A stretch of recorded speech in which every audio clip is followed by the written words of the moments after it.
Okay, so I am going to show you how to make what I call a double wire Shepard hook clasp.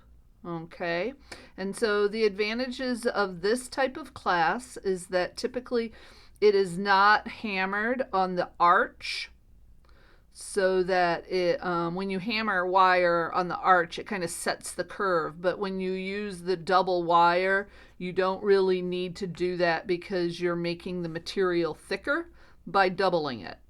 Okay, and so that said, the other advantage of that is if you've been making a bracelet or necklace with very thin wire, you don't have to switch the gauge of wire.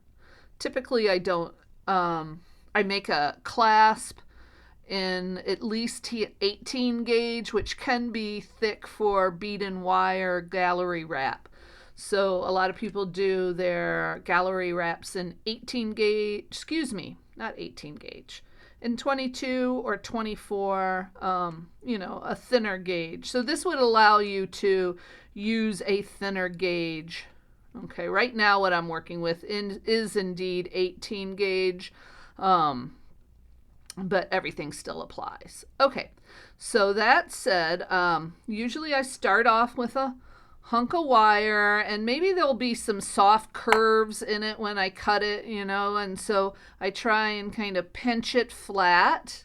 And if it comes off the spool, very often when we buy wire, it comes to us dead soft. So you want to work harden that, and if you have any curves in your wire, you can harden it up. I'm just taking a block of wood here, and I've got it generally straight, but if I roll it back and forth like so, it'll end up being even straighter, and that action of rubbing it or rolling it will work harden and stiffen the metal a little bit. So that is a nice thing. Okay, so I've cut a little bit of wire, and here I've got things set up in a step by step. So your first step is to you're going to fold, what do I have, about a third here. You're going to fold it and make a sharp bend right here. And you want your wire to run parallel to your base wire. Okay. At about a third, you're going to flush cut it towards the work. So flush side always towards the work. Okay.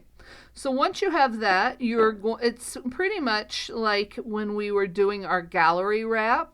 You are going to make a 90-degree bend, and you're going to make an eye.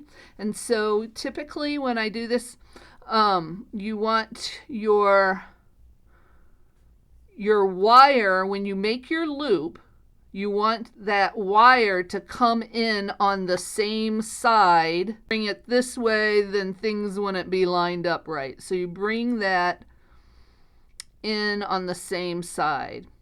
And because we're running this, this wire is parallel here, running parallel, kind of, you want to really try and make sure that you're keeping your axes of the metal kind of lined up. So in other words, you don't want to get any twists in your wire, right? Okay, hopefully that makes sense. Okay, so that's your next step. And then you'll pinch off with your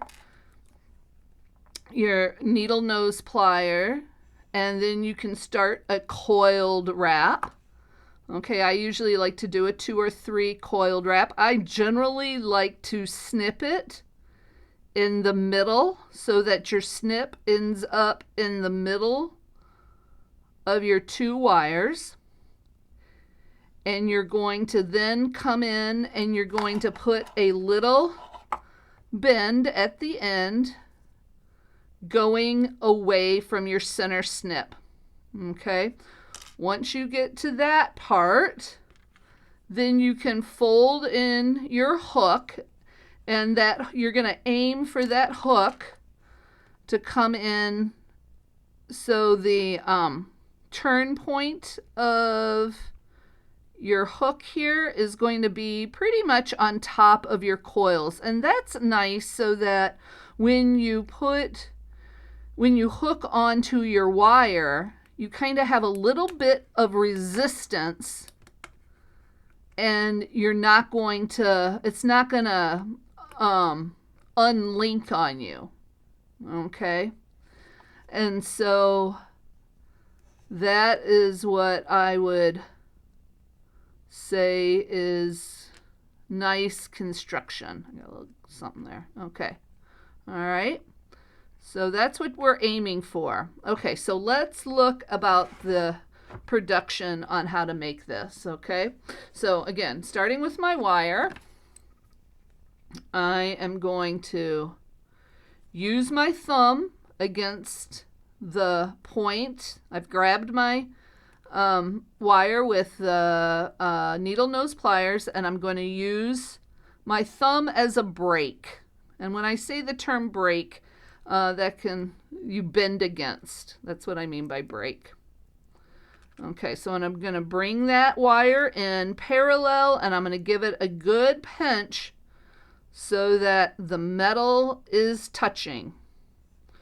Okay, sometimes you're going to have to finesse it. You want that wire to run parallel and be touching, ideally. Okay, so there I am. There, that'll work. Okay, so I overshot my length here. I'm going to snip some of that off. And, you know, I always kind of guesstimate this. I think that'll be nice. Flush side towards the work. Oh, I'm going to adjust this up a little bit. There we go. Flush side towards the work. Okay. All right. So now I am pinching this within the end. My wire is at the end of my plier. I'm braking against my needle nose right at that point. I'm getting a 90-degree bend. All right, there's my 90 degree. And when I'm bending backward, all right, I'm bending backward to get my eye, bringing it on around, but I'm making sure that I am coming in on the side of the fold. All right. And so if you're really cool and crafty, which no doubt you all are, I just like this for my pinching here. Right, that wire will be right at the end of your loop. Take it a little bit tighter. There we go. Perfect. Okay. Ideally, if you were to pinch it there, it would all line up. Okay. So here I am. I'm now pinching my loop off to the side. This would be the time that you would link on to your bracelet, whatever. We'll do it on this. Okay. So I'm going to link that on. Get on there. Come on now. Oh, I closed it. I got to open it up a little bit. Okay, link that on. All right. There we go. Okay, so when I'm pinching here, making sure I'm not messing up my linkage, right? I'm holding on to my wire. I'm using my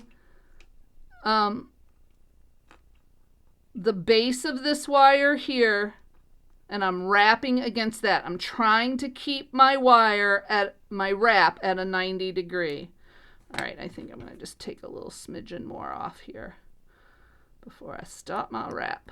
There we go. That's better. That's better.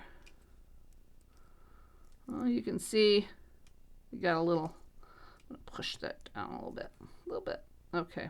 I think that's a little better. Okay. Okay, so now I'm wrapping that around. There's my first coil. Second coil. Third coil. That looks pretty good to me.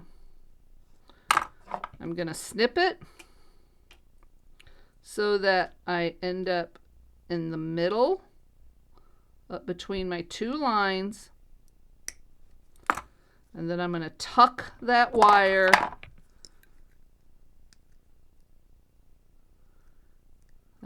in. Now, you can see my wrap is a little loose. I'm going to just kind of pinch that down, true it up a little bit.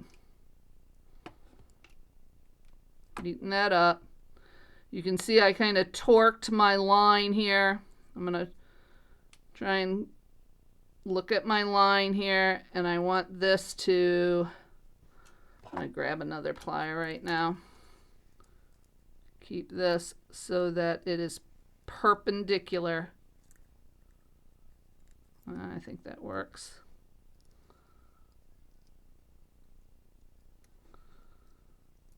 There we go. Nice. All right. So ideally, my fold over wire is set inside the coil. All right. So now, where'd my little... Okay, so I'm going away from my snip area. That's going to be in the inside of the hook. Doing my little bend out so that when I do my fold over, we end up with it about right there. All right. And I'm going to want to carefully kind of pinch that down. You have to be careful because you want to keep those two lines running parallel, right? And ideally, I get that to come down to there, okay? And that is right on top of my coil, so it kind of gives a little closure again to the clasp. All right. So there I have it. I'm not sure if this, well, I have a former clasp on here. Let's see if I can hook on. All right, so I might need a jump ring on the other side. Whatever. I could definitely hook onto this. You hear that little clickety click? That kind of tells you when you have a nice secure thing on there. Now, this was just a little sample one.